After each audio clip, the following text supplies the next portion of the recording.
Hello, hello, hello, it's Dolly. Welcome to my channel, Scrapping on the Go. This process video is for Mix It Media Frenzy. Try to say that 10 times with Krista, Kathy, Ronnie Sue, Scrappy Sister, and Scrappy Kathy. This is the sketch that we are all scrap lifting this Friday. And the month of March, if you've not been watching my channel, shame on you. No, that's just a joke. Anyway, my focus for the month of March is using up scraps in my stash rather than just going and grabbing my beautiful 12 by 12 pattern papers. Because if you watch my channel, you know I'm all about pattern paper. Me working off a white canvas or a black canvas is normally not my jam unless I am doing mixed media. All right, so I got in my scrap bin and I grabbed everything that was in the pink tones, be it dark, be it more pinkish, on a pink red tone, anything with that pink tone. All right, we are to make triangle shapes. Well, let me show you the easiest way to make triangle shapes. All right, take your ruler, line it up in the center and then to the far corner and rip away. Not only does it add some character to each one of these triangles, and they're not going to be perfect. They're not going to be the same size. They're going to be different shapes. They're going to be a little bit wonky. But you know what? That's what scrapbooking's all about, is having fun, being creative, and documenting those memories. All right, if you watch my channel, I am not a perfectionist, all right? So it doesn't bother me that these triangles are different shapes and they're kind of wonky. Because if you were to look at any of my layouts or go back to my videos, I rarely use a T ruler to make sure my photograph is perfectly matted, that it's perfectly aligned on my layouts, because our brain works with the visual movement of a layout, all right? So the more that everything is perfect, then the more you are going to feel like, ooh, that doesn't look right. But the more that you have that movement going on your layout, you're not going to notice that.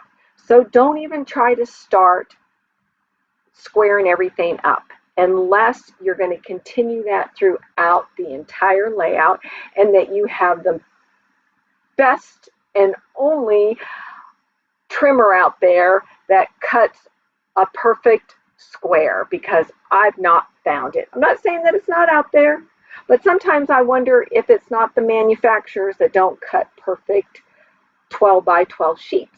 Who knows? All right, back to my layout. All right, you just saw me use a red rubber stamp that had a chicken wire image on it, and I used the Tim Holtz Distressed in Picked Raspberry. Then I used a red rubber stamp that has small scripted words, and I used the gray from Close to My Heart. And now I am using the Paige Evans heart stencil using, I think it's Spun Sugar from Tim Holtz.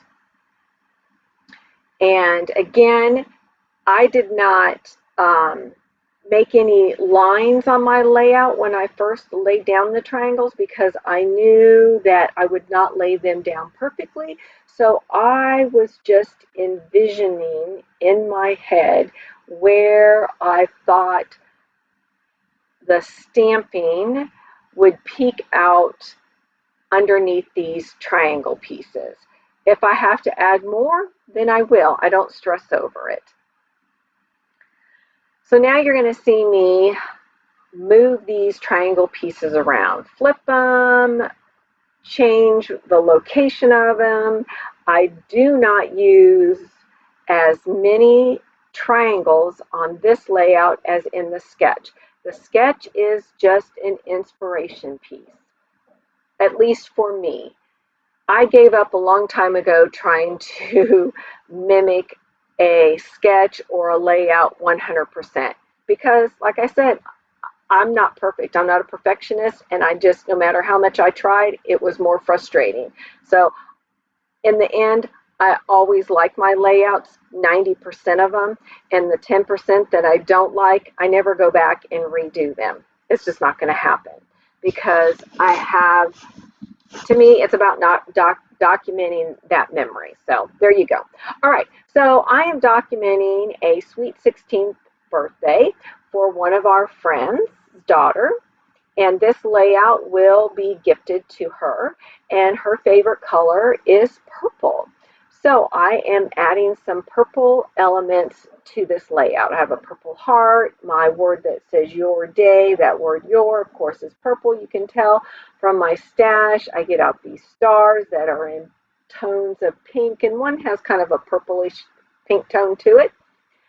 And we are all camping, and so that's why I have that die cut piece of a camper there.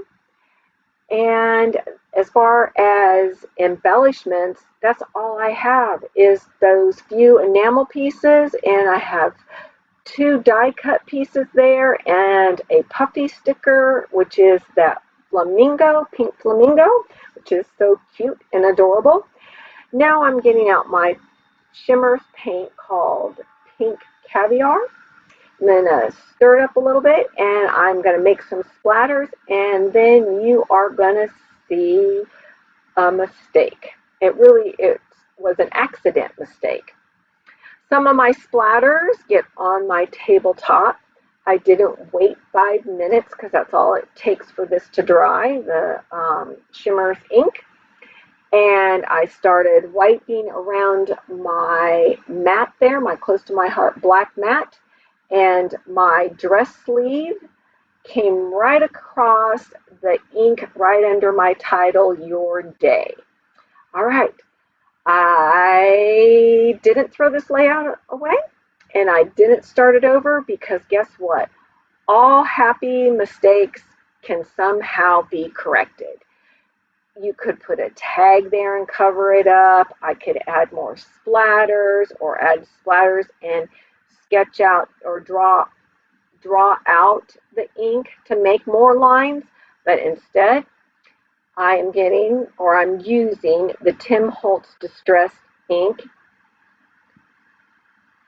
in the Picket Fence. Is that what it's called? Not Picket Fence. Picked Raspberry. And I'm going to ink around the entire edge of my foundation layout, which is the 12 by 12 daisy white cardstock.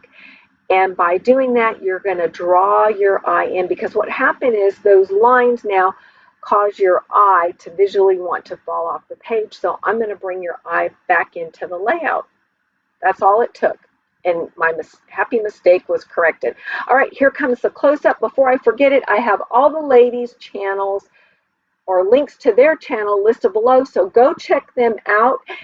See what they created based off our inspiration sketch piece.